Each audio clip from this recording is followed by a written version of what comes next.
Hello, everybody, and welcome back to the NewsCube for all of your gaming news and releases, and much, much more. Today, Sian is with us. We are having a bit of a small podcast this week because nobody else was available. But that's all right. Yeah. It's not, it's nice to go back to our roots occasionally. So we've got lots of different things to talk about today, so shall we get started? Yes, let's get started. Okay, so on to our gaming news. First, we have Discord, the social communication app built by gamers for gamers. That is not a tagline, I'm just saying that. They have they've had a new feature called Rich Presence that brings integration of games, both single and multiplayer, with Discord. With this tool, gaming studios can add features that allow players to more visibly show off the games that they're playing, spectate on friends' sessions, form adventuring parties, and take those parties right into the game world itself. So, I think that's going to be kind of cool, I think. Certainly for some of the games I play. Right, like which ones? So, one thing that I've really been wanting to get into recently is, like, MMOs and things.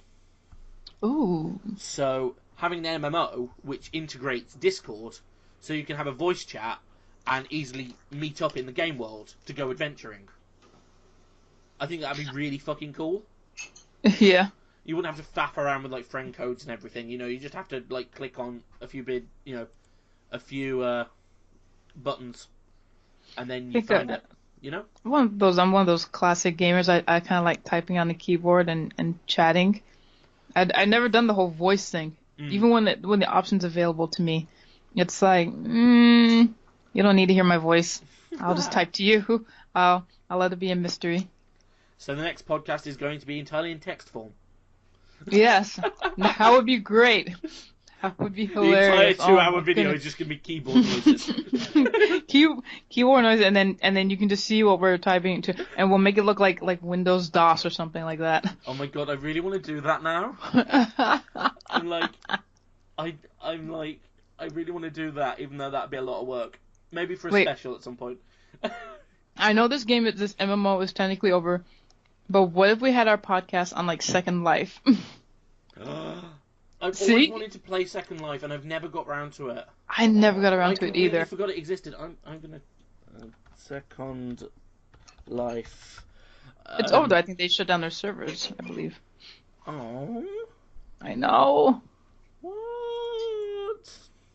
It sucks. Their website is still running. It looks like it's running, but. Oh, really? I thought they closed it. I'm gonna look at that. Hold on. Did Second Life die? Launched in 2003. Jesus. Let me just. I'm almost certain it's over. Preview release, February 3rd, 2017, 8 months ago. Open source.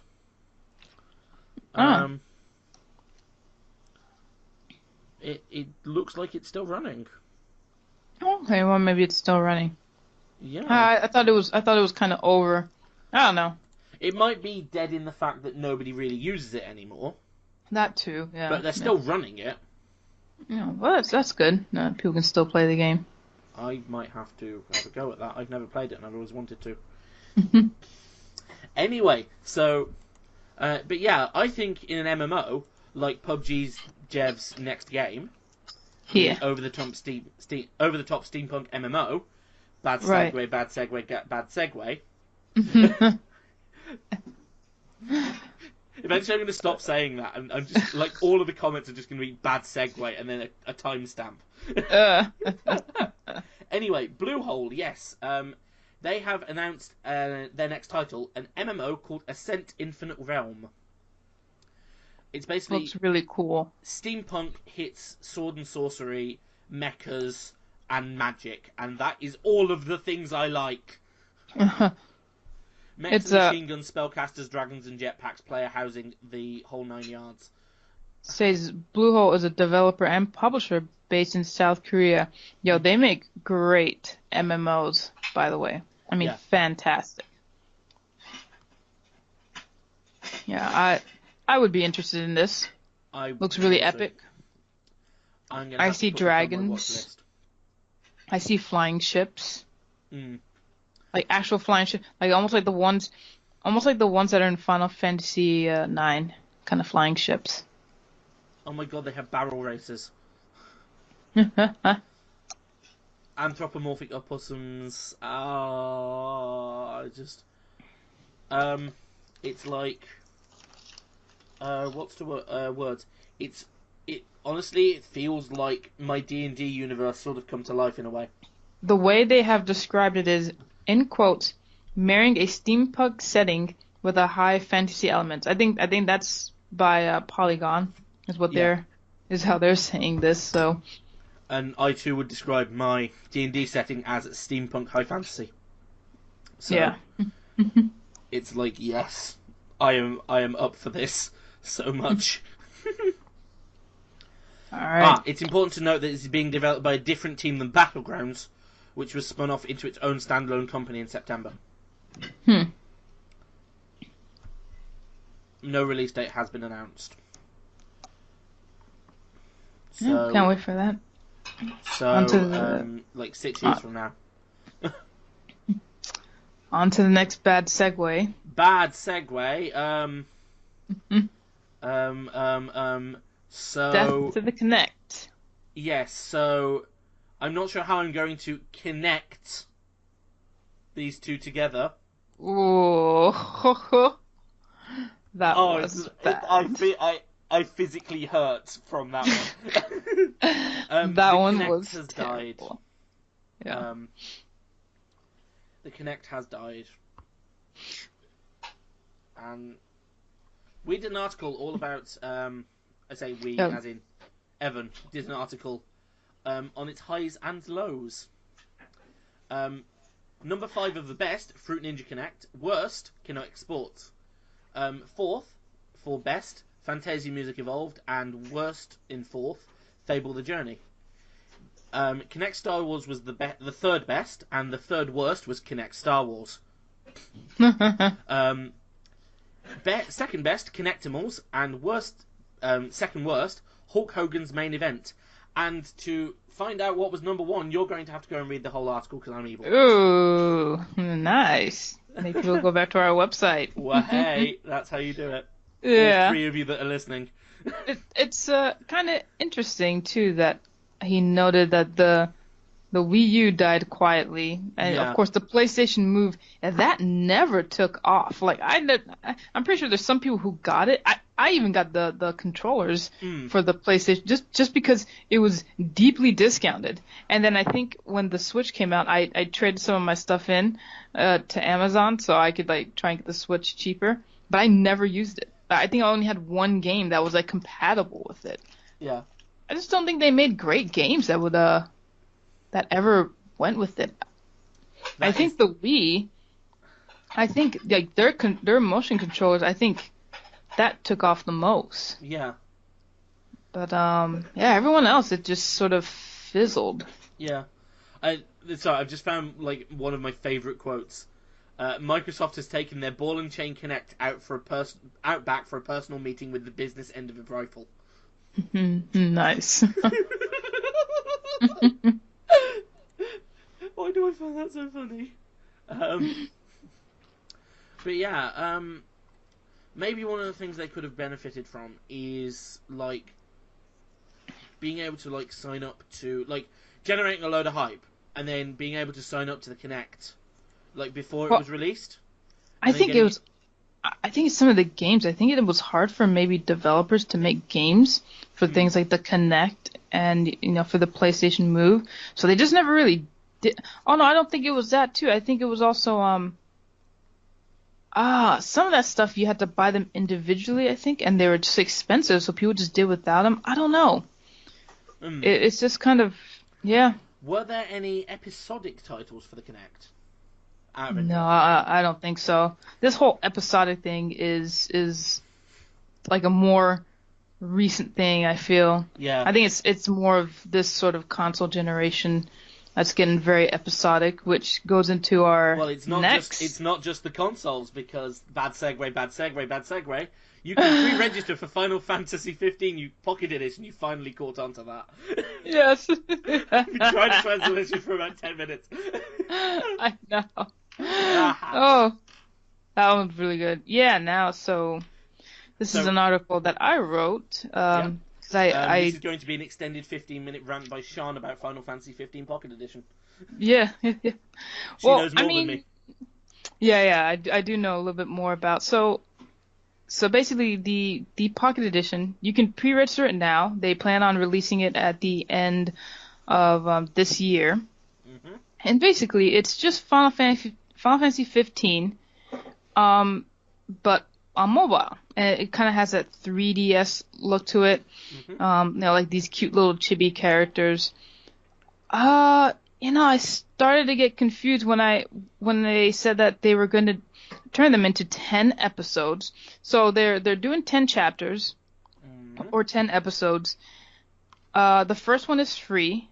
Episodes 2 through 10 or 2 through 3 is $1, and then 4 through 10 is $3.99 each. If you bundle the episodes, which they all release all at once, even though they're calling them episodes, they don't release in a very episodic way. Weird. Very weird. They release all together. So if you bundle it, which is obviously the cheaper option, it's $20. If you pay for each one individually, it's about $30.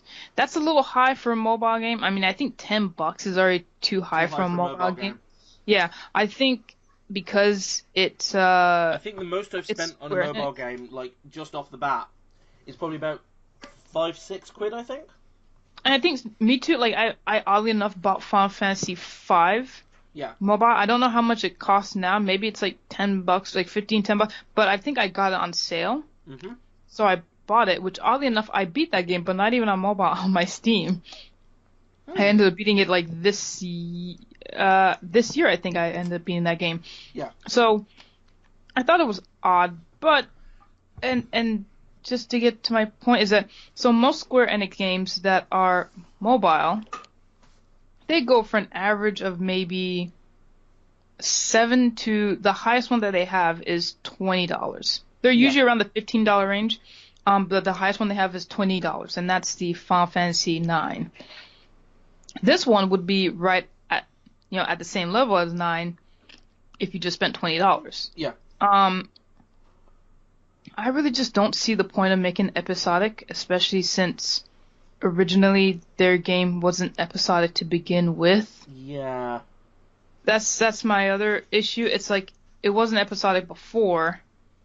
What's the point of doing that now? Especially since,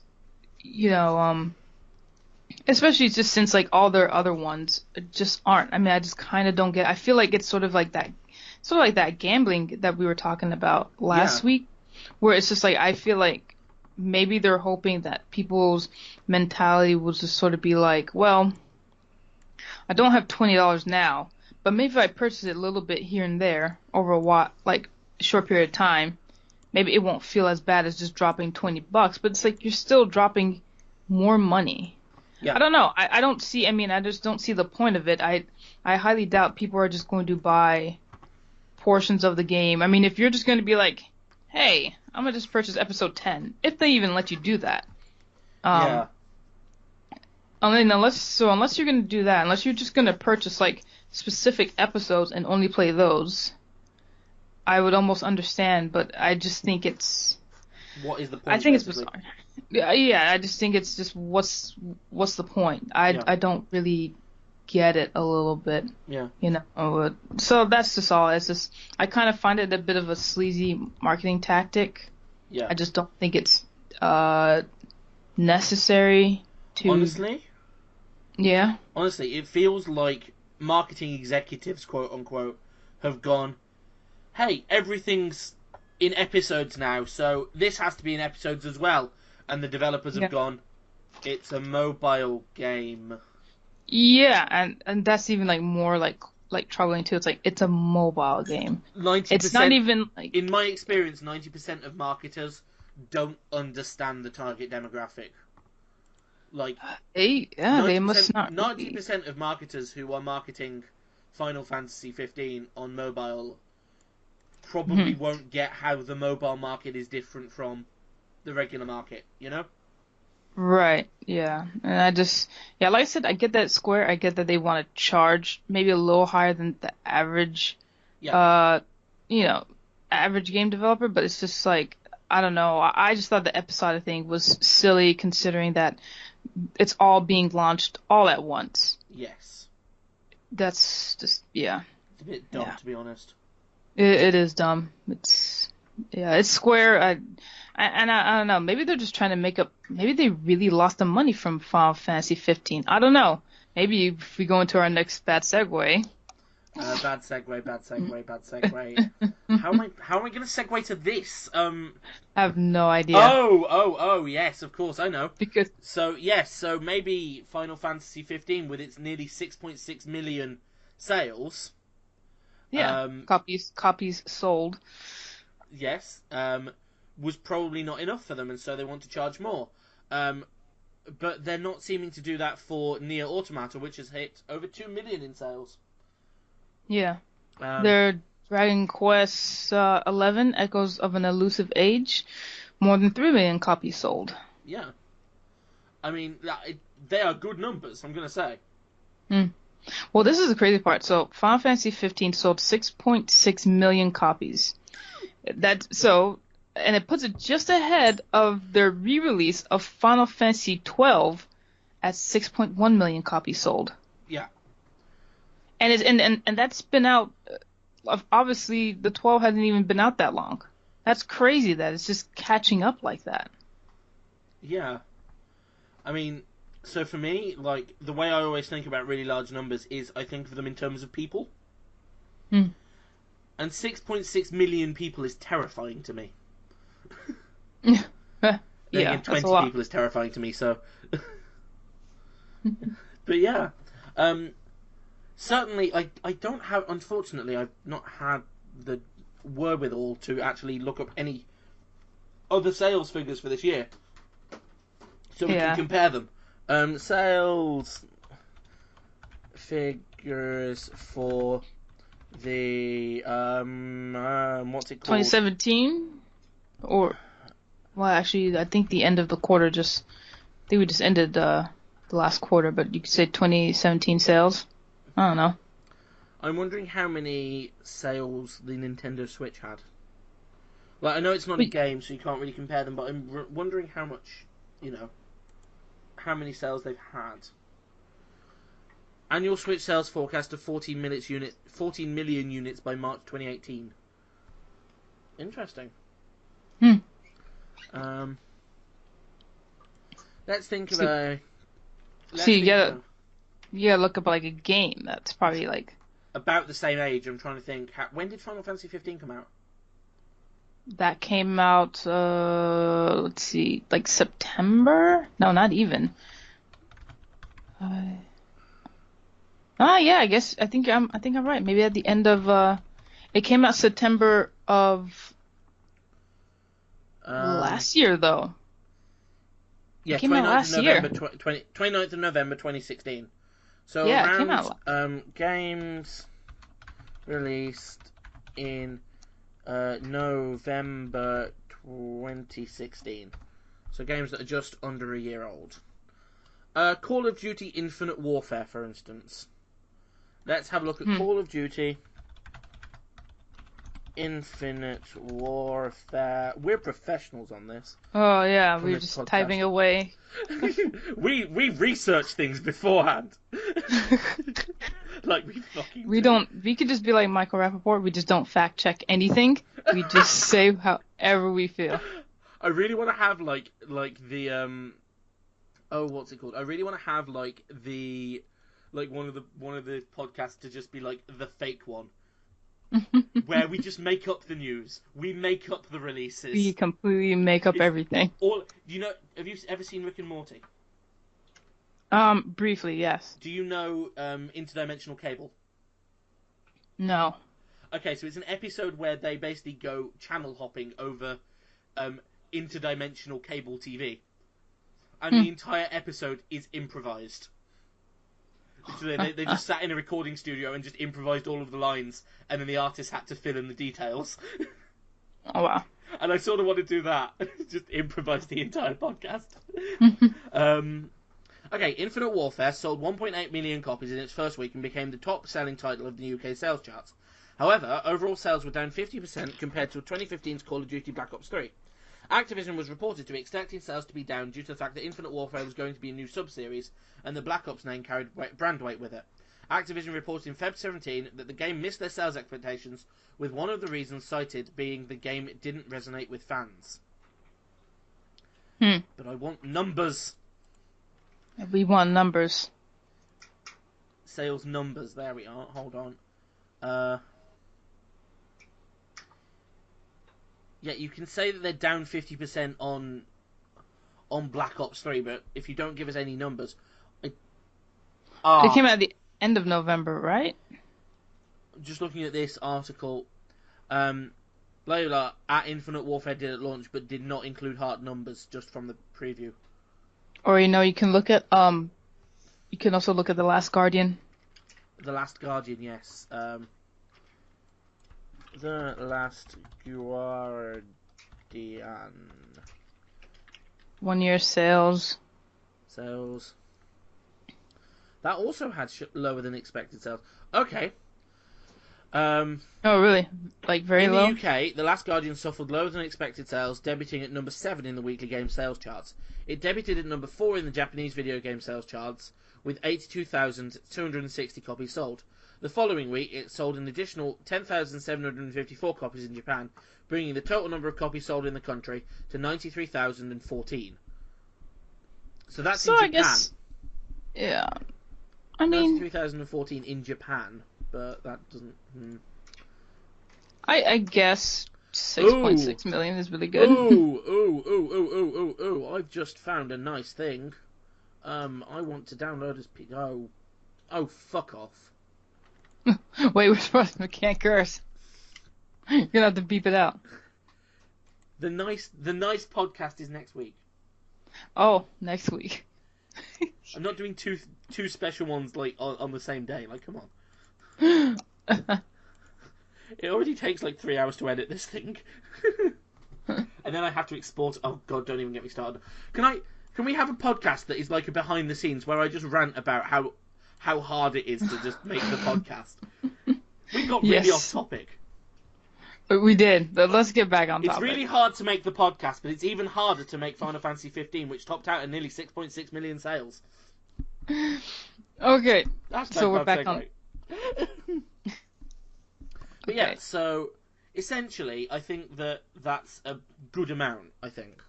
Yeah, very good amount. Anyway, shall we get into the meat and potatoes of this podcast? All right, let's get into the meat and potatoes. Yeah. So the reason we put Nier Automata at the end of the news is because Nier Automata has a female protagonist. Well, I guess you could say that they're female. From what I've heard of Nier Automata, it's a very weird storyline. And you kind of play it several times, and I think like one of the playthroughs, like you're a robot. Yeah, I was going to say, aren't they robots or something at one point? Mm-hmm. Do robots have gender? They can, because you can make female robots and male robots. Have you ever seen what's that movie? Now we're gonna get distracted. If an AI Bicentennial Man. Pardon? Bicentennial Man. Have you seen it? Oh, I think it was on my to-watch list and I never got around to seeing it. Oh, watch Bicentennial Man. Okay. You'll like it. Robin Williams. Ooh, I will like it then. Yeah, it's great. I miss him so Classic. much. Oh, I know, me too. Yeah, so here's a question. Like, okay, so we're going to be talking about diversity in gaming for a bit. So you as a black female, yeah, and me as oh god, full. If you want the full one, if you want the full one, I want the full one. demisexual, bigender, panromantic, androsexual, male That's a lot. body, demisexual, etc. Yeah. If you want the What? whole. What is demisexual? Physical attraction is secondary to sexual attraction. Generally, sexual attraction towards another person requires some kind of emotional connection when it's not abstracted, if that makes sense. So you could be almost attracted to anyone. Yeah. So I can be romantically attracted to anybody, but Okay. I'm only sexually attracted to, quotes, the male form, unquote. Got it. But if I'm going to sleep with somebody, I have to have an emotional connection there. Otherwise, I'm not feeling it. Right. No, that's understandable. Yeah. So it's like, I'm a mess, basically. So yeah, basically, what I'm saying is we are both people who have more than enough knowledge on diversity in gaming, I think. I think we're qualified to talk about this subject. Yeah. Definitely. Yeah. So, what are your... So I guess the way we want to do is what are some... good and bad examples. Good and bad, I guess, stereotype examples? Yeah. How about you go first? So, for me, one thing, I'm trying to think of, it's very hard to think about, games that have, See, I think you haven't played a lot of console games, so I have a few that are at least, well, first you can also mention, see, you don't also play Overwatch. Yeah. I know they announced... I did definitely, I followed Overwatch for a bit when the whole, who was it? Tracer, yes, and her girlfriend.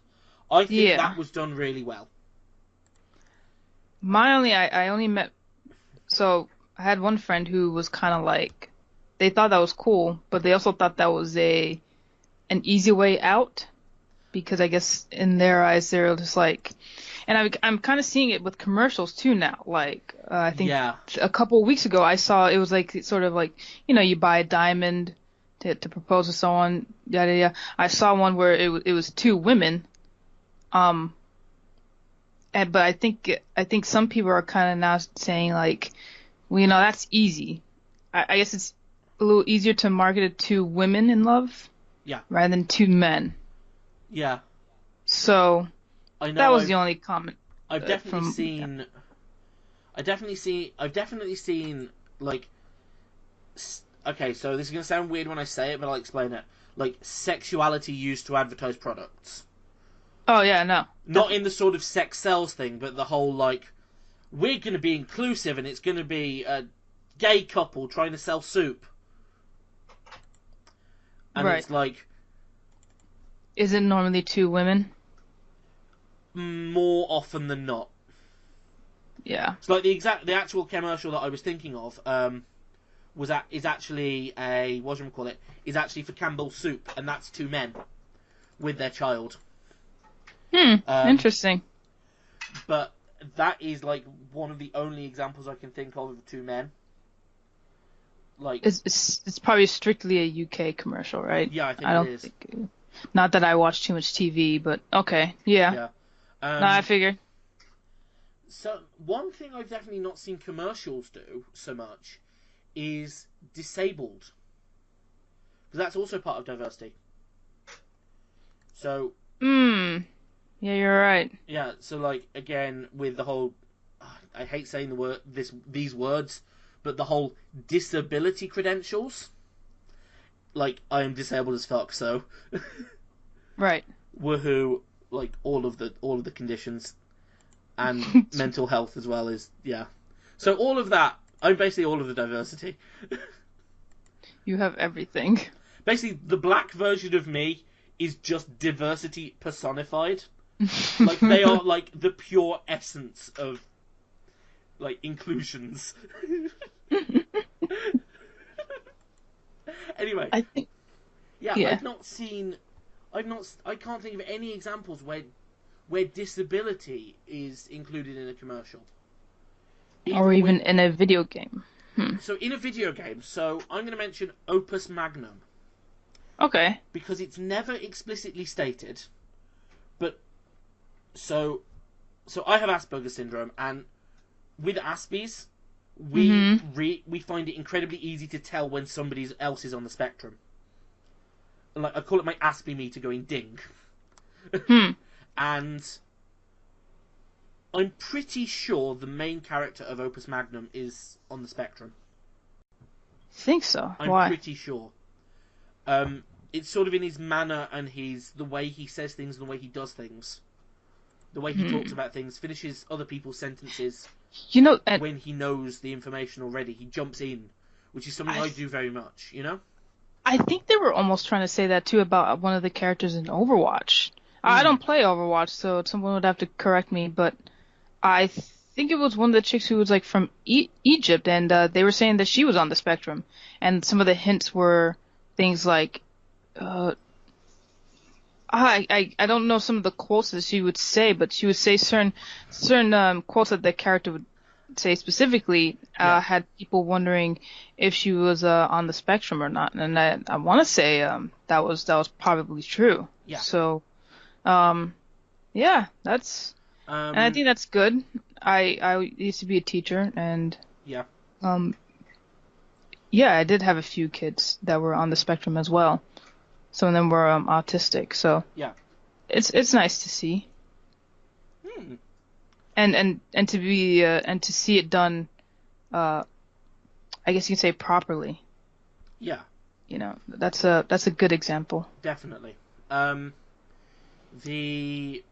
example that I wanted to bring up of gender in gaming is going to be a bit of a weird one. Okay. Okay. So the example I'm going to bring up is a game called Unbox. Which is this... I don't know the game. It's a puzzle platformer where you play a sentient cardboard box for the Universal Postal Service. Okay. Yeah. It's a bit of a weird one, and it's brilliant. I fucking love it. And so all of the boxes have a gender, so they're either male or female, because it's like they all have like cutesy names like Grumble and Fluffy and things.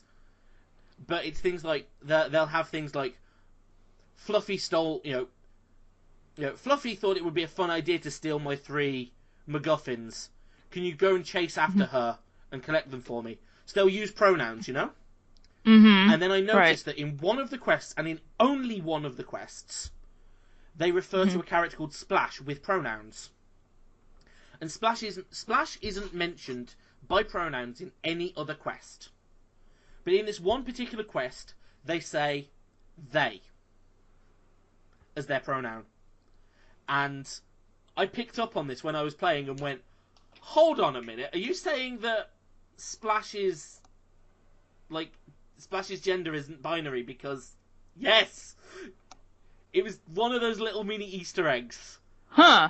Okay. I've got a screenshot somewhere. I think I put it on my Facebook actually. I'm gonna go and find that screenshot. And I'll send it to you. But it was I was just like, I didn't expect this. I didn't think this game was going to.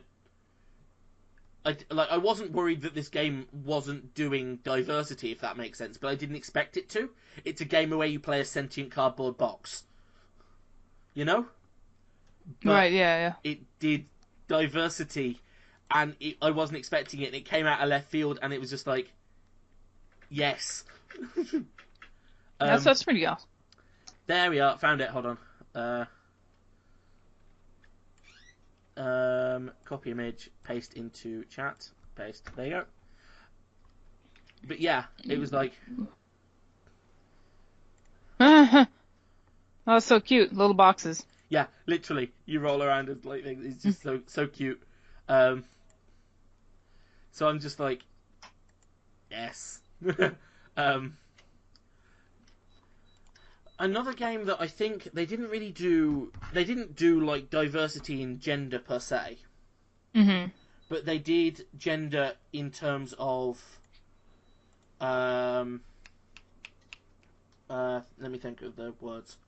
They did gender in terms of so like it was Stardew Valley basically. I like how I think you mentioned that too. Yeah, like the female characters, they aren't just the same as the male characters but with tits. You know? Yeah, they're not generic. Yeah, like they are all really well fleshed out characters. However, I'm going to use this to segue into my bad choices for diversity. The way Stardew Valley handles a particular person's storyline, not trying to spoil anything, but one of the marryable characters has a storyline where they deal with major depressive disorder and anxiety and drinking, like alcohol addiction. Oh, I think I kind of know which chick you're talking about. It's not a chick, it's a guy. Oh crap! Never mind then. Yeah. Although there's another character that also struggles with alcohol addiction as well. So, who is a chick? Yeah. But marryable characters, he struggles with all of these issues, and I don't want to spoil the story in case anybody's not finished their storyline, but essentially various things happen, but then when eventually they, like, if you marry them and they move in with you, it's like nothing has changed. It's like the whole arc that you went on never happened.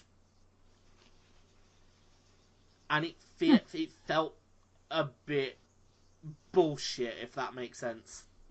Yeah. It felt quite bullshit. One game that let me think. I'm trying to think of like examples from my Steam library that you know.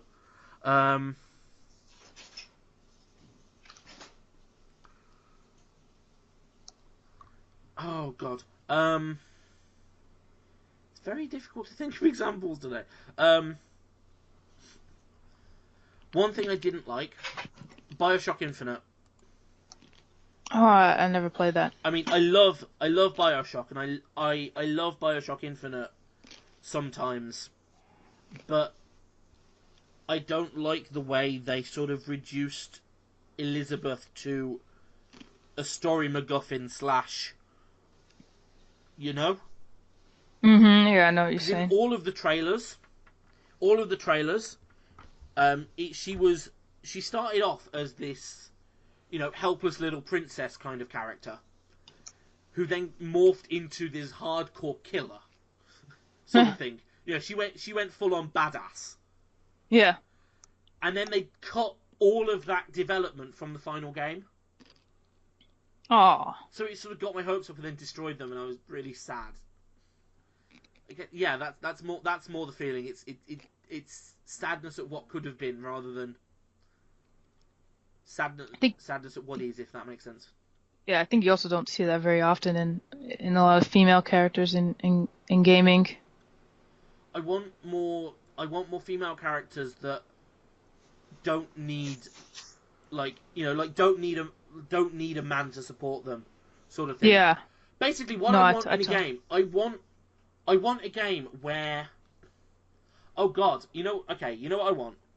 I want a game that starts off as your really stereotypical sort of high fantasy plot, and you're playing the brave knight who has to go off and ride to the tower and save the princess, and he gets to the tower, like, you fight a whole load of monsters, and you, like, storyline. About halfway through the game, you finally reach the tower, and, you know, you fight your way up the tower to where the princess is lying, and it turns out it was a trap. And then it cuts to, like, 10 years later, where you then play a princess who has heard the legend of this tower, and you have to go off and you play the badass character to save the prince trapped in the tower. Sort of like, so it goes down the whole sort of trope thing and then completely inverts it. Yeah. I really want to see that in a game. Somebody make that. Please, somebody make that. Answer our call. Yeah. So, what are your sort of examples of good and bad? So, as I guess as a black person, obviously, I guess I would I'm slowly. It's a slow progress, but there's more and more obviously black characters that are being put into gaming. Yeah. With a little bit less and less of the bad stereotypes. So like some stereotypes would be like Barrett from Final Fantasy VII, or probably most games where if it's a black person, we kind of talk in the slang. Yeah. Well, you've listened to me plenty of times in this podcast, and very rarely do I speak in any type of. I mean, I know some slang words, but not as much as like maybe a video game would portray us, or maybe so my parents are Jamaican. Yeah. So anytime I see the Caribbean stereotype, it's just like, that it's the Yemen kind of like stereotype. It's like, really? Yeah. Because everyone in the Caribbean, even though oddly enough my grandmother does that a lot, but that's the sad part. She tends to say that a lot though, but and they're not the worst stereotypes. Yeah. I think I'm just missing things like either a leading character be black, which I think most recently some game came out that I think the recent Assassin's Creed, the main character was a whole lot darker than like ever before. Like, I mean, it actually looks Middle Eastern, and I was like, whoa, that's pretty cool. Yeah. It's just you just don't get to see yourself very often in these games, and so the more that I see myself in them, it's more like cool. Like I was excited for what's it called, Stranger Things, when I found I could play as the black kid. Because that's instantly what I do for almost any game. If there's a game that lets me change my skin color, I change it. Yeah. And if I can play as a black character, I'll play as a black character because I just don't get the opportunity to do that very often. I mean, it's things like if there's a particular style of dress for a character, like if it's like a whole customization thing, and it's more gender neutral, I'll generally go for that option. Right. I'm one of these people who I'm thinking again of Stardew Valley, or like The Sims. All of my characters in The Sims are either like me, like literally me, like me trying my best attempt to make me, or it's like my sort of self persona, as it were. So like, all like the gender neutral color, gender neutral stuff, they'll be quite colourful. They will almost certainly have some kind of rainbow hair. like either purple or like mint green or just some wacky random colour. That's the only thing I don't do.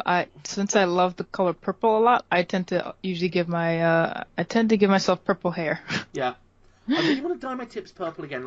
A few years ago I had like purple tips on my hair, and then they've sort of faded back to their like straw blonde that I bleached them over and then I just not dyed them again. I really want to do it again. Go for it. I love purple. Yeah. Yeah. So Purple's just seeing yourself always helps in the video game. Yeah. And it's, of course, seeing yourself not being so. And like I said, I don't think I've ever seen like a black character being like terribly stereotyped. I thought it was funny when Final Fantasy 13 came out, and they had the black character with the afro. Yeah. And I'll show you a picture just so you can get an idea. But I thought it was funny that people's reaction was sort of like, why do they make us all look like we're pimps in a suit? Because he kind of looks like a pirate, or like some kind of like 80s like pimp, and he just kind of looks not ridiculous, but it's just like, but I couldn't comment on it too much, like especially his hair, like the afro, and I don't think anyone had a problem with his afro. Yeah. More so his clothes, because I usually have an afro, so Yeah. I couldn't really talk too much about his the way he was sort of dressed, because or not, I couldn't really talk about so much his hair. He spoke well though, which is what is what I liked. He there was nothing too unusual about the way he was speaking, so I thought that was cool. I've thought of a game that you would like, but also it would tick like sort of one of my boxes that I want to do as a thing, which is gamifying. Oh my god!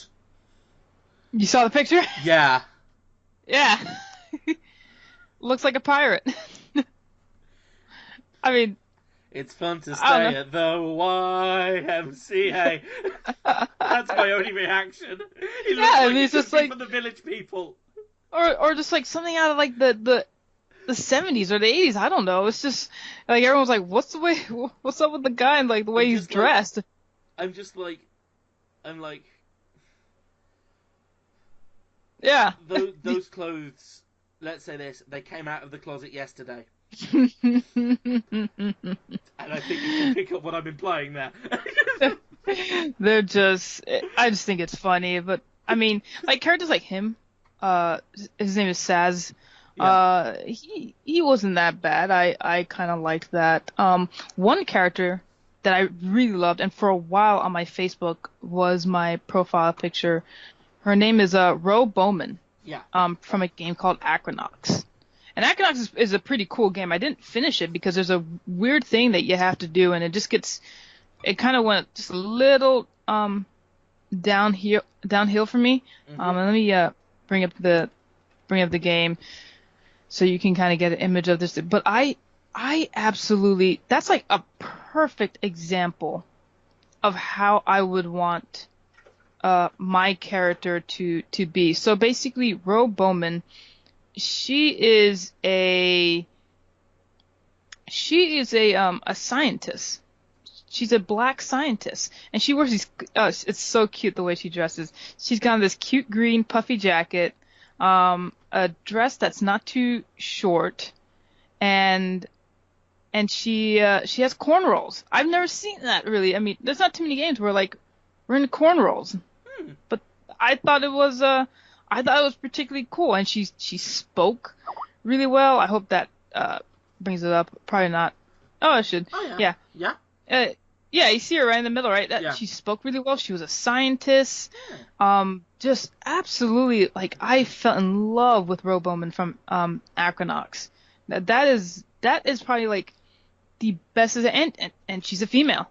You know, it's a female scientist. It was just like, it was absolutely perfect, you know, playing, and you can kind of run around as her as well, and it was just, that's probably the best example I've seen from a black character. That is just what I needed from a video game, and need more of too. That was a great example. Some other examples that like most recently I've been playing a game called Caravan. Yeah. And the setting is in the Middle East. So I'm pleased that everyone looks very tan. Oh, you know, is it like tan or? No, it's not the one I'm thinking of. Probably not. It's I don't think it's made. I think you would like the game. Yeah. And it was on sale on Steam for like last week. But it was just pretty cool. Like, I was just like, whoa, this game's awesome. So, and I guess part of the whole diversity thing, it was cool playing a game that was set in a certain, not only time period, because you're like a merchant, but sort of aesthetic almost. Yeah. So not only was it cool to play in that time period, but then also like it was accurate to that time period as well. So I've recently been enjoying that. Probably will write a review for it, honestly, because I'm literally like about maybe 50% done with the game. Mm-hmm. So that's another example where no one physically talks in the game, so you don't get to hear what they sound like. Yeah. But you can see everything, and it's just like I thought it was pretty interesting. I thought that was pretty good. As far as maybe, I guess sex and as far as like maybe male and female and race, the only I guess gay characters that I've ever ran into. So I've ran into some pretty good ones. I've ran into either. So I'll mention 2 games that have 2 gay characters. Yeah. That are pretty okay. They're not terrible. They're just they definitely up the flamboyancy, I guess you could say, a little bit. Yeah. One of them was Legend of Heroes, Trails in the Sky. So let me type that in, and he's in the first one, so I remember that. So, and the other one is so we can probably talk about it first because I have. So you probably never heard of a game called Enchanted Arms. I haven't. So that was one of the first RPGs that was sort of coming out for the PS3. Okay. And this character called Mikado, and you can just see from the image of just, I mean, he already dresses pretty flamboyant as it is. He's got like his, If he's not gay, then I'm the Queen of Sheba. So he's openly gay. That was the most interesting thing. Yeah. I mean, very openly gay in the game. Like, as you're playing him, he's clearly flirting with other men. Mm-hmm. It's like, it's one of those things where it's like, and it was so open that and unfortunately I didn't play it at the time that it came out. I got it years later, and I never really heard too much about it because people made a big deal about Tracer. But I was kind of like, how come no one made a big deal about this guy? Yeah. At all? Because, I mean, literally, it's one of those things where, like, there's no way you could even mistake it. It's just too obvious, overly flirtatious, kind of character, which is, it's fine, but, he's cute. he is adorable, and he's hilarious. I mean, just literally some of the lines that he says, I'm just like, wow, I can't believe you said that. Mm-hmm. And you said it out loud, and I'm reading this. It was kind of crazy to see that, but I thought it was kind of cool. It was like, I've never played a character like that before where he was just open about it. I think that was a pretty good example. Here's the link for another character. This character, Oliver Lindheim, not so obvious what his gender is. He's very, very agender. They're very agender. I forgot how this. Like, that's my instinct is to use the pronoun they, because, they are cute. Because I forgot how, and maybe you have to read through it. Maybe you have to read through it because I could have sworn someone, at least on this wiki page, that maybe he is either both, because he will flirt with women, but sometimes he'll flirt with men, and that's when it starts throwing you off a little bit. It's just like, wait, what? Wait, what did you just say? But I would say that his character also, it was pretty good. Yeah, he's like a bit of a romantic as well, and things like that. So I think that's kind of where it comes from. But it's definitely not like, it's not 100% like what he is. So I thought that was pretty cool. Ambiguous. The other stuff, exactly, very ambiguous of what it is. The other stuff I would say are more, I think because a lot of these games come from Japan. Yeah. I think a lot of stuff unfortunately just gets lost in translation. And so I think the worst that I've seen it, and I know the character's not gay, but it was just the worst type of translation ever. I think was one of my Harvest Moon games. And so Harvest Moon, it takes it's in a town, like small town, and there was a priest, and it's already creepy, his animations of how he moves. It's pretty, I guess you could say, almost like flamboyant, but then the fact that he was a priest and he took care of the children, like air quotes, took care of the children, and it's like, that's terrible. Like, it's just like, that is awful. But I think some things get poorly translated over, and those are the ones that are like, you're playing the game and you're just kind of briefly wondering a little bit, like, okay, did you mean that? Was that on purpose? What the heck was that? Okay, we're just gonna move on. I mean, we don't know what that was. The notable example from an anime, and this is, I can't remember what anime it is, but so what the line is meant to translate as is, now let me go and enjoy this fish, because he's about to go and eat a particular fish. What it got translated as, now let me go and pleasure myself with this fish. Oh jeez. Wow. I'm just like, oh. Yeah. Some things that it's just like it gets completely lost in translation. Yeah. I can't say that I've seen like bad stereotypes, just maybe not the best ones. Like I said, like I guess the best example would be like the Barret from Final Fantasy VII. He's just this big, buff black guy, speaks in some kind of slang. Where black characters are usually the sidekick, or like the third, fourth, secondary characters. But slowly starting to see more of us being like maybe the main characters. I would love to have a RPG where, either it's predominantly, I guess, black, or the main character is black. I had an idea for a game while we've been talking about this, which I think you'd enjoy. So it's got a black female protagonist who is from the Caribbean, and she doesn't speak with the stereotypical accent, as it's not stereotypy. Mm-hmm. I would love to see a game of the story of Mary Seacole. What? Okay, what the heck is She that? was a black Caribbean who came over to England to, quote, make her fortune, unquote. And when was this? I think it was the 1800s.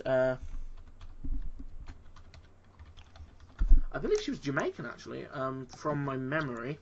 Yeah, Jamaican businesswoman and nurse who set up the British Hotel behind the lines during the Crimean War. So so she was born in 1805 in Kingston, died 14th of May 1881 in Paddington. British citizenship. So basically she Caribbean. So in about 1821 she visited London, visited her relatives in the merchant Henrique's family. She records that a companion, a West Indian with skin darker than her own, dusky shades, was taunted by children. Because obviously. She returned to London approximately a year later, bringing a large stock of West Indian pickles and preserves for sale. And she started to get her fortune. She then set up a She set up a hotel, essentially, and did some works at a hotel. Got a whole fortune together, and then when the Crimean War happened, fought between the Russian Empire and an alliance of the UK, France, Sardinia, and the Ottomans on the Crimean Peninsula in the Black Sea and Turkey. She essentially set up a war hospital. Because it's basically it's a bit like Florence Nightingale, if you've ever heard of her. I've never heard of this before. In like UK secondary education, we do a little bit of the story of Florence Nightingale. So she was a war doctor, war nurse, who went along and treated soldiers on the front lines.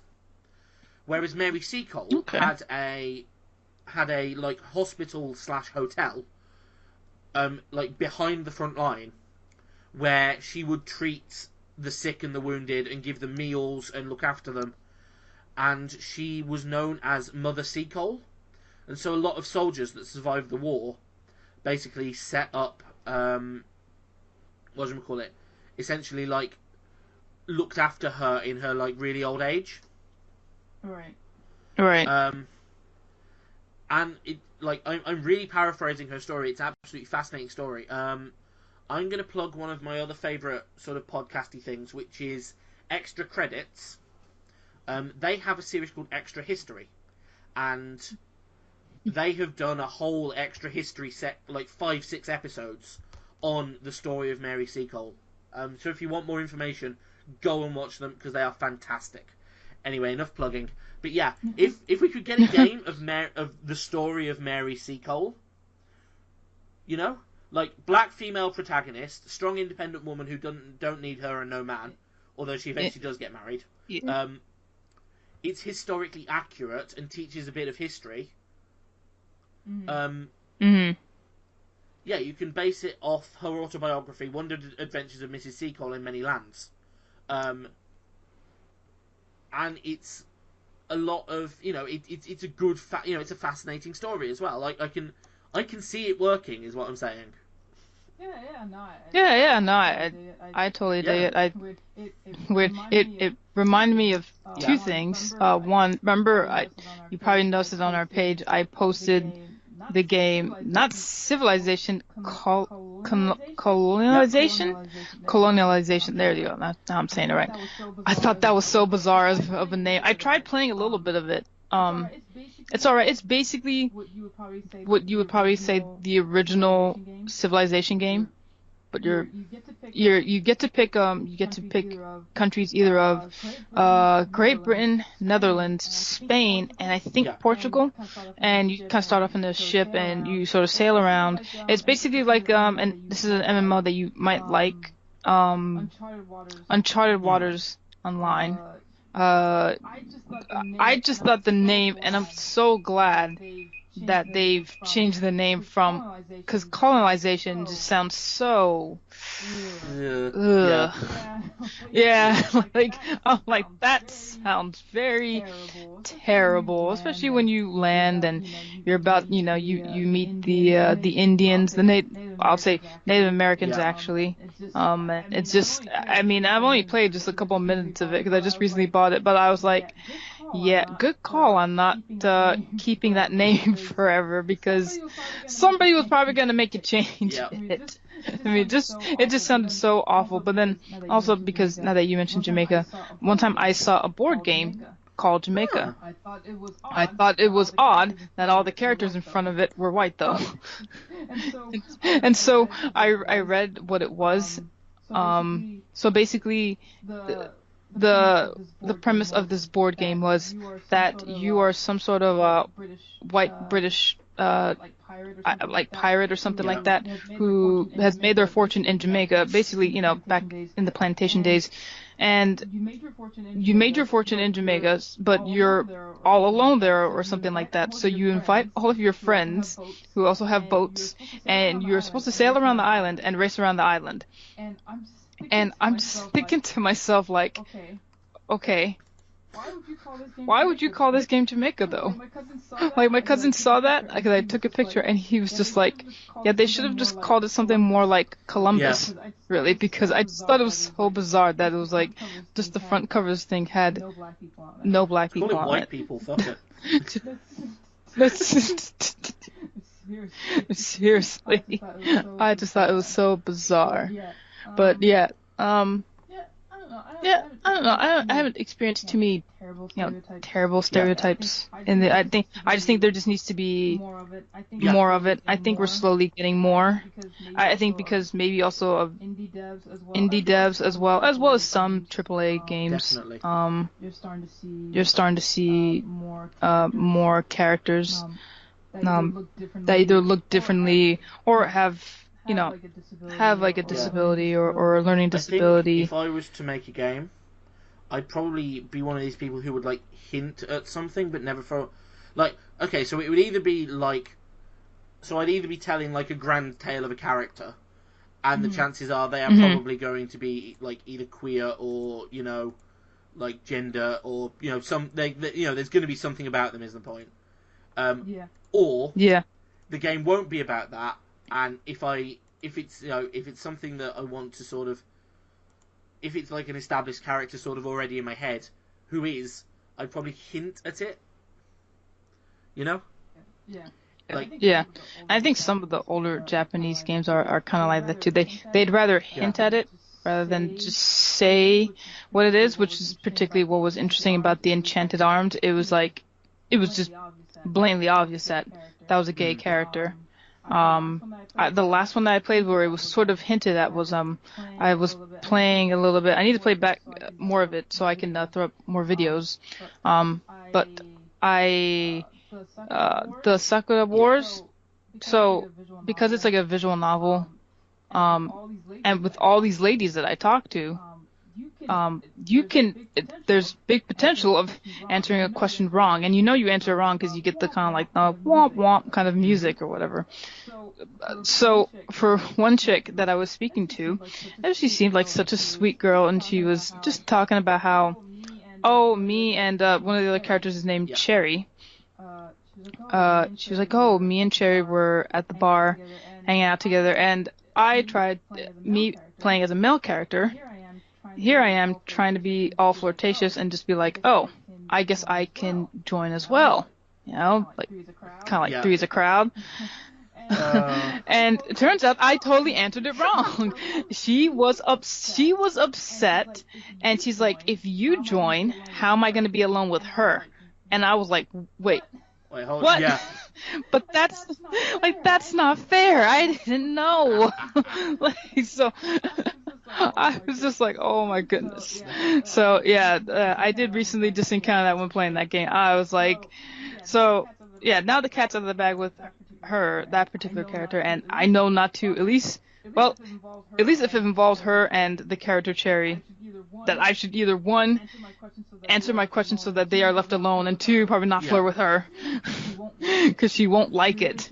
I mean, really, she gave me a grumpy face and everything, and I was like, man. Although with that, like one thing that if I was the dev, like one thing I would sort of like, I think I would do is like make it so that maybe the other character implicated by that sort of statement, so like, if like Tom says to Dick, don't flirt with Harry because I sort of have a thing for Harry, but Harry might be straight. Maybe Harry is. But people might think that it's a reciprocal thing. Well, sort of thing. Yeah, and you're right too. And Enchanted Arms is definitely not like that. As much as Mikado's gay, and he's always flirting with, I think he's always flirting with his friend Atsuma. Yeah, like definitely, it's obviously clear that his friend does not feel the same way.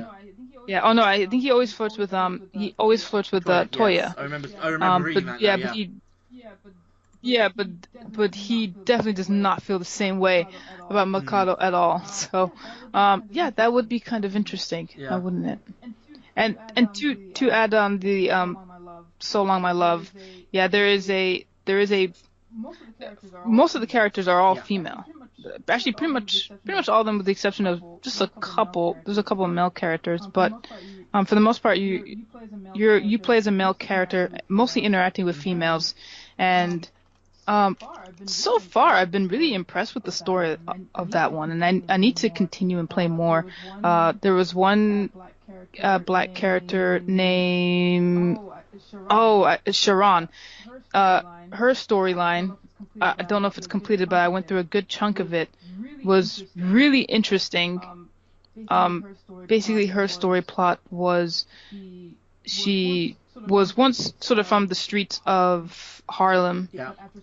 but after seeing like her friend being arrested and how there was nothing that she could do, she dedicated her life to learning the law and is now a lawyer. So there was, it was pretty interesting. But then she was not necessarily being evil, but she was just doing like these shady deals and thinking that it'll totally help out people from her neighborhood. Like she wants certain properties to go away from Harlem and this and that, and she thinks that it'll bring jobs to her friends and everyone else in that neighborhood, but really it's destroying their neighborhood. And it was actually a really good, interesting story plot, and we're definitely gonna have to comment on that game that I played because it's really good. I actually am quite enjoying the story for something that's pretty much my first visual novel. Really good one. Like I definitely recommend that if you want I would say so much of a diverse game. Like I said, there's at least one black character, but definitely the personalities are different for all the ladies. Like one chick, her name is Subaru. But I totally make fun of the name all the time. Her name is Subaru, but she always talks to herself in the third person. So she'll just be like, Subaru doesn't like that at all. And she's very upset with you. It's pretty, she's really into herself a little bit. And, there's, of course, the hot blonde chick that you work with and stuff like that. So it's pretty interesting. I kind of like it. Oh, I've just thought of a game that really doesn't do it well. The whole diversity thing. Oh, wow. Have you ever played a game called Depression Quest? No. It is probably one of the worst portrayals of depression I've seen. And it's not a good game. So it's already a bad game. It's like it's already a bad game, and then like it doesn't portray anything very well. So like if I was gonna make a game about depression, right. So I'm very much one of these people who likes mechanics as metaphor. Mm-hmm. So I would make it a simple text-based game.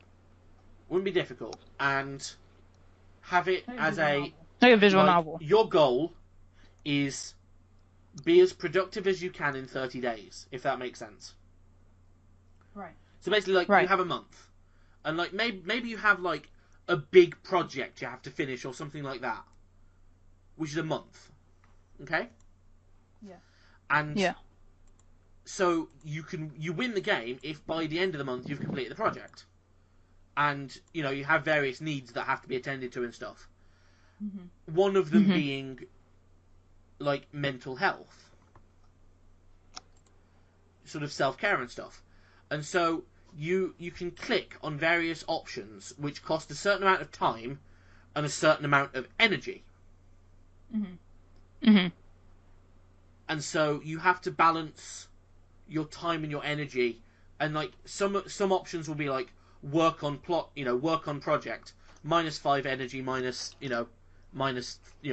3 hours or something like that.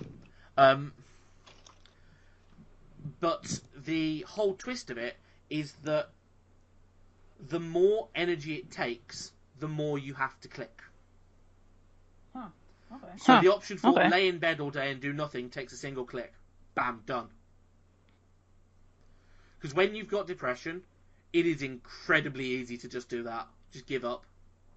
Right. It's incredibly easy. It takes physical work to, so this is coming from my personal experience.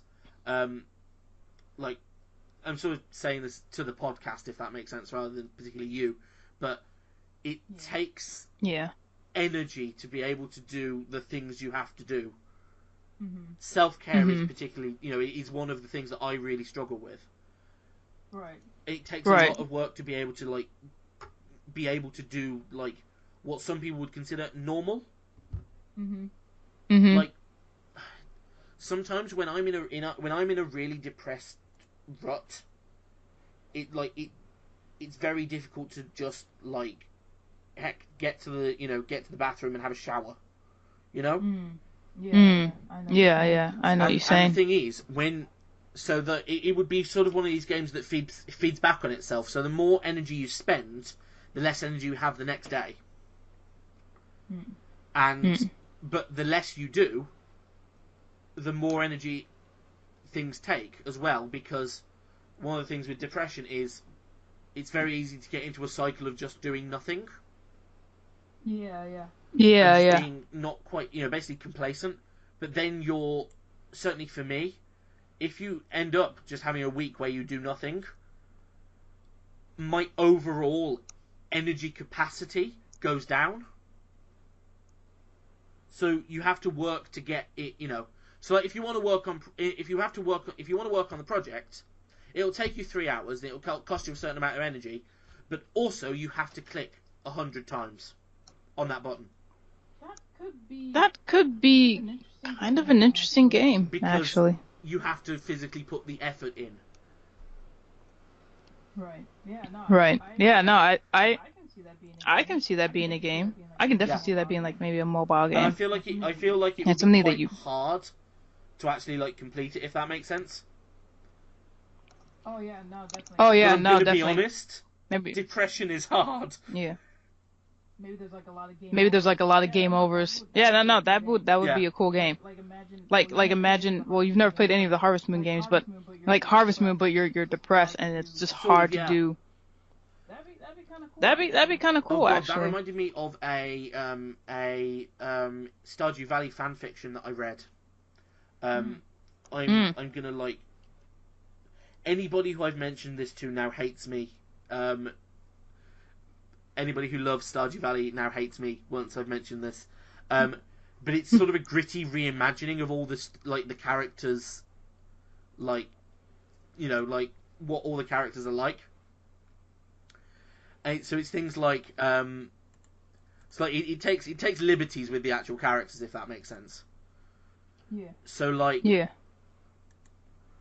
So the one like each like chapter is a different character, if that makes sense. Mm-hmm. It's Yeah. sort of basically Yeah. like character exploration almost. So like one of the chapters is like, for instance, on Sam, and his whole thing, like his like dark, depressing storyline is that he's gay, and his entire family is really homophobic. Ooh. And he has an enormous crush on Sebastian. So it's that whole, and it's a really good read, that chapter. I love that chapter. So Sebastian's storyline is that he's suffering with major depressive disorder and an anxiety disorder, as well as being his normal emo self. And you can sort of see where that's going to go. Not to add all of the trigger warnings to this. And I've actually met people who it's pretty much like that for them too. The one thing I want to say, it just reminded, because here you are coming out with all these things on the podcast. Do you like the show, The Vicar of Dibley? Have you ever seen it? I love it. Yeah, I've not seen all of it. Have you seen the one where Frank gets on the air and admits that he's gay? Oh, I think I remember that. Yes. Absolutely hilarious. I feel like that's what you're doing on here. I feel like you're on this podcast admitting all these things, and so then the next day Frank goes in and everyone acts like they totally watched or listened to the radio show, and he's just quite humbled by everything, and he kind of goes off and wipes his tears away, and then the vicar is just so like, by the way, who actually did listen to that thing? And they're all like, oh, none of us. We of course we wouldn't listen to Frank, because he's such a bore when he talks all the time. He's so boring. They just said that they listened to the podcast and that they enjoyed the show and they thought it was great, but in actuality they never did. And so then he comes back out with this really sort of bright, like a velvet color Yep. jacket, and they're just all looking at him like, okay, that's odd, and then they just go right back onto their merry lives. But it's just, I feel like that's what's gonna happen. I feel like you're admitting all this stuff, and let's see how many people from the actual Cube gamers, the people that we work with, who actually listen to all of this. I mean, this is funny. So it's one of these things. Like I'm very much the sort of odd one out in this, if that makes sense, compared to sort of other people, with like certain things, because I'm ridiculously open about my problems, probably more than I probably should be, but still, it's like so I don't really mind who knows. It's like I'm very much like if I trust if I trust people, then I will open up, if that makes sense. And like seriously, if anyone's going to give me hate for anything either of us have said on this podcast, then they're the ones that have a problem. Right. Yeah, definitely. Yeah, but the Stardew Valley flick is like it's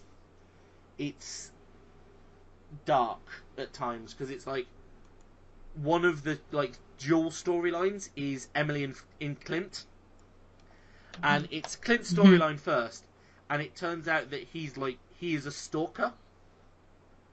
So like he moved to this to the town, particularly because Emily moved to the town, and he follows her everywhere, and it's like it's really fucking creepy, and it's like. I am really concerned. Like when certainly when I read it, I was like, I am really concerned for Emily's safety now that I've read this chapter. Then the next chapter was Emily. She has a stalker fetish. She likes it. Ooh. And I'm just sitting here going, what? You what? I've never heard of that before. Someone who likes to be stalked. It's like the whole like. Attention thing, if that makes sense. Yeah. It's like it's quite creepy. Some of them are really like. I'm not mentioning some of the really dark ones because I don't want to have to put all the trigger warnings in the comments. Definitely. It's like you have like. For at least one of them, you have to have a really strong stomach. Yeah. Let's not mention that on here. But yeah, so I would like to see a really dark game like that. I don't know if I could handle that. But I think for some people it will work. I think I've heard of people making games like that have to deal with maybe you being a soldier and in the war. It gives somebody who there's a game who either has PTSD. There's a game called That Dragon Cancer. I don't know if you've heard of it. No. So it was made by a guy. It's an indie game, really indie game. Made by a guy who has... So, his wife got pregnant and then had their baby. And then their baby, at about, I think it was 4 months, developed cancer.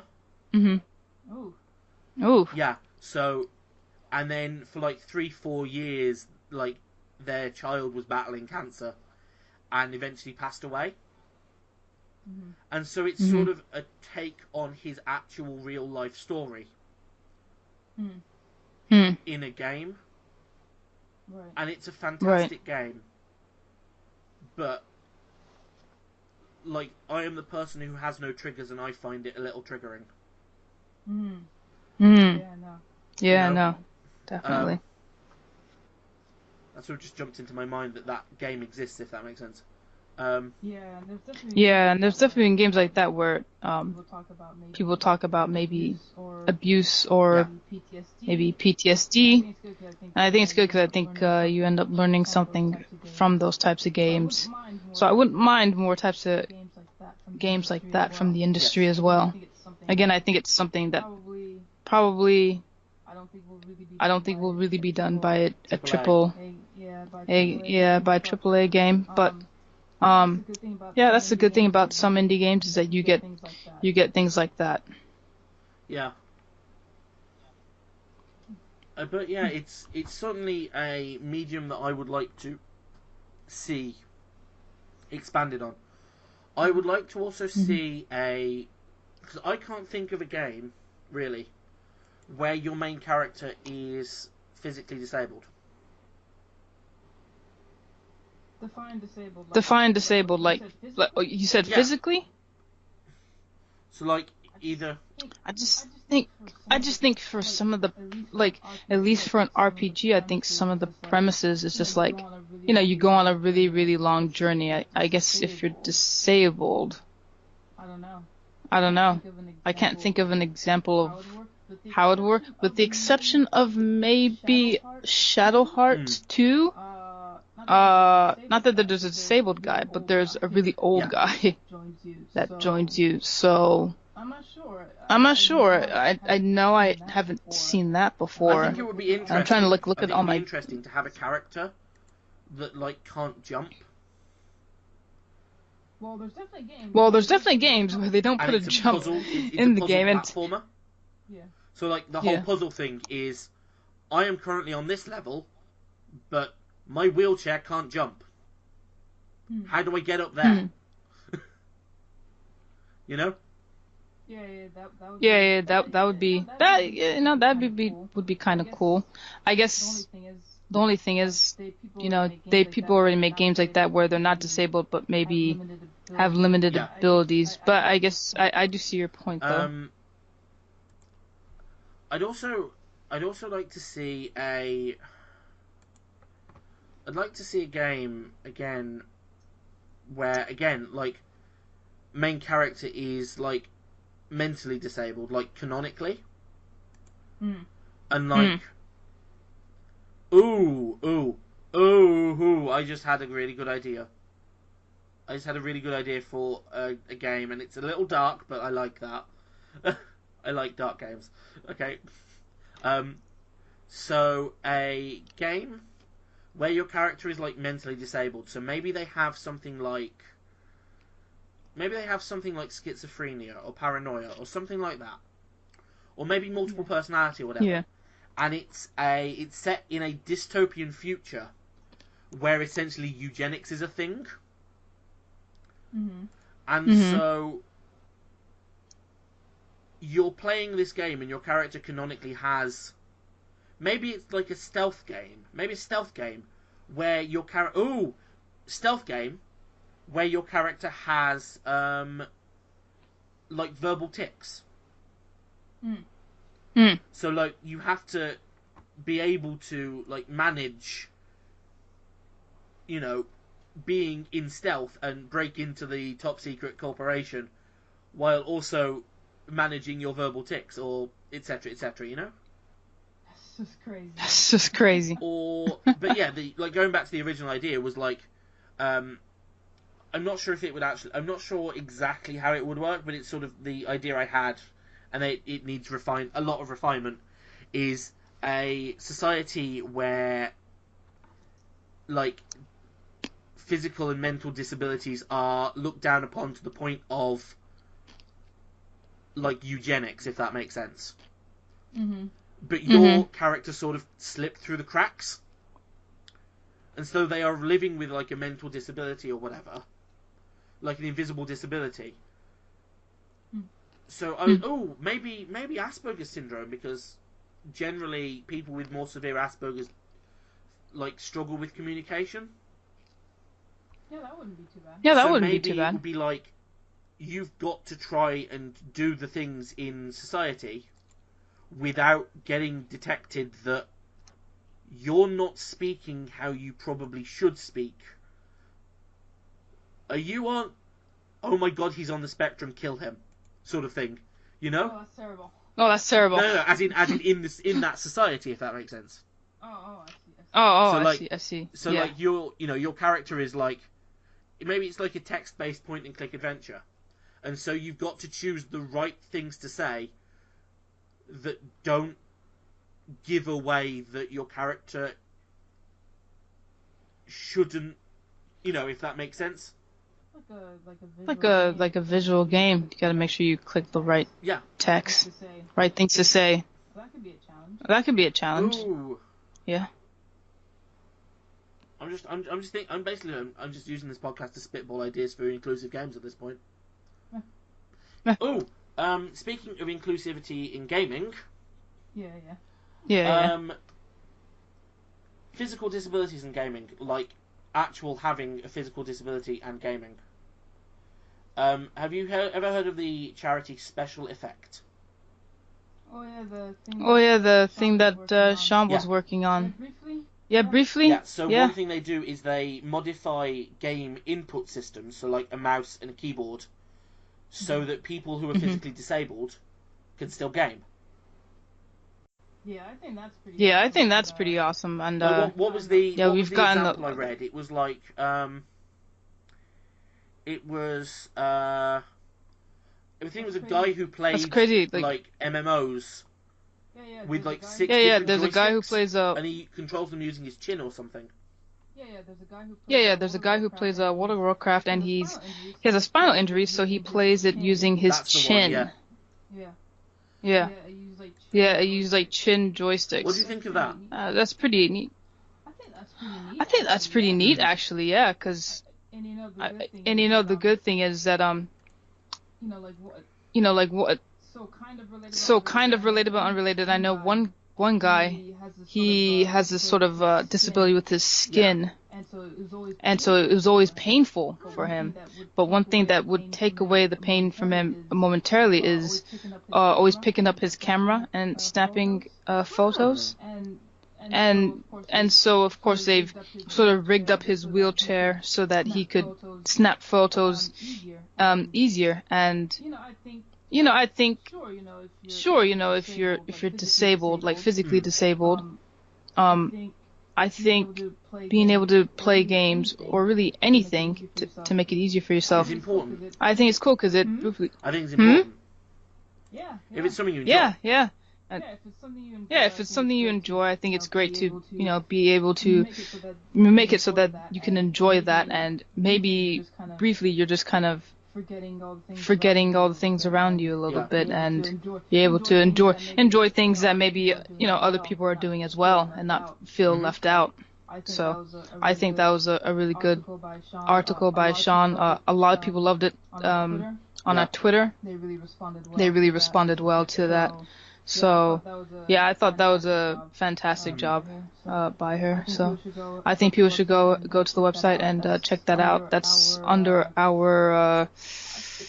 I think it's specifically under our featured. Yeah, I think so. Yeah, is where she has it. Yeah, it's our features. So definitely. That was a well done job by her. Do we want to get into what's coming out soon? One final thing I wanted to say about about Special Effect is when she mentioned doing like a charity live stream to raise money for them. I will live stream for 45 years. Because I saw them at EGX when I covered EGX a few years back, and they're so inspiring. Like, I've worked with physically disabled kids, and I'm mentally disabled myself, so I very much it's a cause close to my heart is what I'm saying. So anything I can do to help with that, I absolutely will. But look out for more details at some point closer to at some time.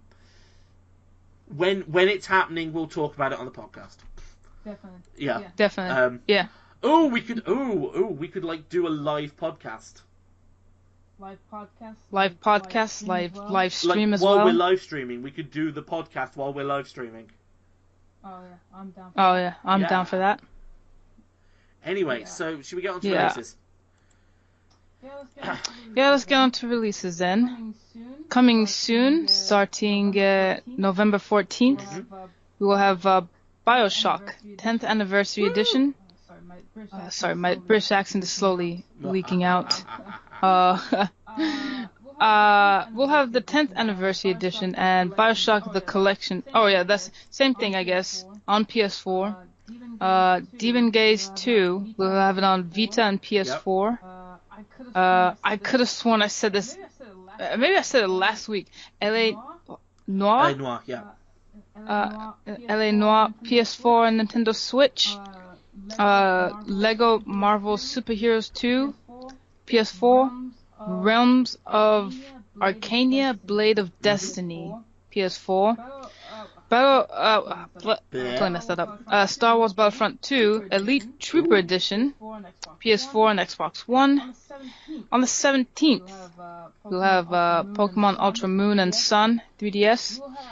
We'll have, what is this? This is SG/ZH Schoolgirls Zombie Hunter, PS4.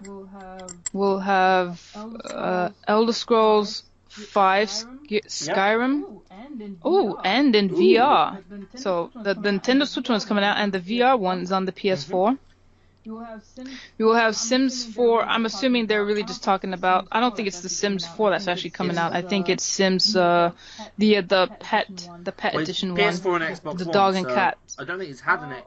Yeah. So you're right. So I think it's Sims 4, PS4 and Xbox One. It's coming out on the 17th. They are coming out though because I intend on possibly writing about it. They are coming out with the cats and dogs pretty soon. So stay tuned for that. I'm probably gonna write something up about that for the site. On the 21st, we have, Axiom Verge Multiverse Edition, PS4. On the 23rd, we have Legend of Zelda Breath of the Wild that's the Explorers Edition, the Nintendo Switch. And then, let's see, this is, on the 24th, we have Nintendo 2DS, Link Green Edition. I'm not fully sure what that is. Haven't heard any news about that. So, that's some of the things that are coming up. I'm sure there'll be more. I'm always posting almost every day of things that are coming out and upcoming news on our Twitter. Wow. Great, so that's it. That was a great podcast. So what are you thinking of playing this week?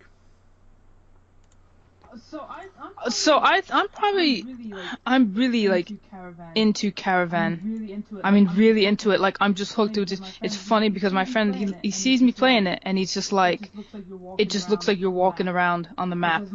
It doesn't look like you're doing anything. Essentially it's a trading game. But it does have a storyline, and to do the storyline you basically follow the quest. And pretty much as long as you're following the quest, it goes fairly quickly. I can see someone being bored with it if they were just trying to do nothing but trading a lot.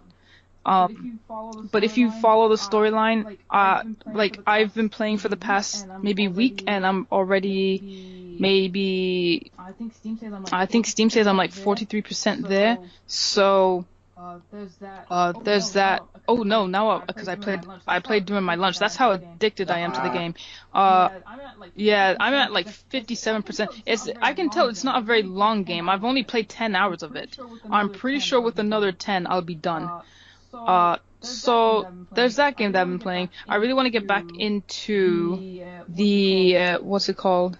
The Sakura Wars. Yep. I think that's a great game. And then just to mention this, because I'm always on Steam, and I want to start the Steam curator page, and just so watch out for maybe us getting a Steam curator page, as well as maybe some of these. There's some really good sales. I mean, not that I really have the money for these things, and some games I already have, but Fairy Fencer F, Advent Dark Forces, that's a pretty good game. I kind of like that a little bit. I noticed earlier that where is it? It was in the under £7. Bioshock Infinite is. Oh yeah, I saw that. For the next 3 days, so that ends on the weekend. I've got that. Yeah, I've got that. I've got that game. You just haven't played it. Already. Yeah, I have actually all the Bioshocks because I got them on my PS3. just never got around to them. Yeah, a bunch of Civilization games are on sale because it's a publisher sale. So what is it? I don't know how to say that. Aspire publisher sale, if I'm saying that correctly. So.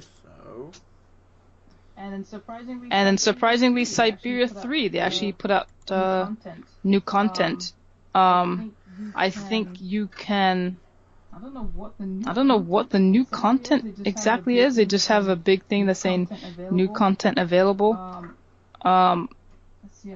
Let's see, I'm trying to read more about it. I really love Siberia 3, and I can't wait to actually get into that game. Looks like they've made a bunch of downloadable content, improved cutscenes, cameras, visual effects, interactions. Looks like they fixed a lot of things. Oh, that's just the patch note. I don't know what the new stuff is, but I'm excited because it's Siberia 3, and I just love Siberia. I follow the storyline, or should I say, I've followed that game for years, and this is the third one, and it's just great. What are you getting into? So I just bought a load of little indie titles for like 79p each. So I will be playing Sinker, Gemcraft Chasing Shadows, Hook, Zenge, Clocky, Art of Gravity, Push, and Everyday Genius Square Logic. At the very least. I feel like Square Logic is probably going to be the background video for this because I've not had a chance yet to record stuff, and I really want to play that because I played it like when it first came out, which was 2009. And it was on a platform that it's not even Steam. It's like really old. Like on one of it's like, have you ever heard of like Big Fish Games? I think I have actually. Yeah. It wasn't on Big Fish, but it was on another platform that was like Big Fish. And I used to play it all the time. It came installed, like the game didn't come installed, but the platform came installed on my laptop when I first got my laptop, which broke like last year, so I no longer have my laptop. But the laptop came with like a free subscription, so I could get like a game a month, like any game from like once a month from this whole catalogue of games, and it was on there, so I got it. It's a puzzle game, and I love puzzle games. It's a bit like Sudoku, but not. It's like Sudoku, but you've got different rules. So like obviously you've got to get like all of the numbers in every row and every column, but like in some of them it'll be like the rule will be like, so there'll be like certain cells that will be linked together, and it'll be like the sum of these cells is 4, or like the difference between these cells is 9. You know, so you've got to logic it, and some cells will be coloured different things, and like each colour has to be balanced. So you've got like, you know, so they all have to add up to the same total or something, or they all have to be the same number, or you know, so you've got various different restrictions, which it's a really good little puzzle game, and I'm really excited to play it again. To see if it's as good as I remember. Probably not, but you never know. You're right. But yeah, I will probably also like play The Sims again, because I keep having this Sims itch that needs to be scratched. Gosh, yeah, I know, right? It's slowly getting at me too after seeing those screenshots. I was like, ooh, the new Sims is looking really good, but I'm like, I don't want to go down that road again. I'm still on Sims 3. I really want to play Opus Magnum again, but it's like my brain just can't deal with puzzles this week, so I might play that, I might not. If the Mindsocks server ever gets fixed, then I'll play on that. If it ever gets fixed, and that's an if. You know? And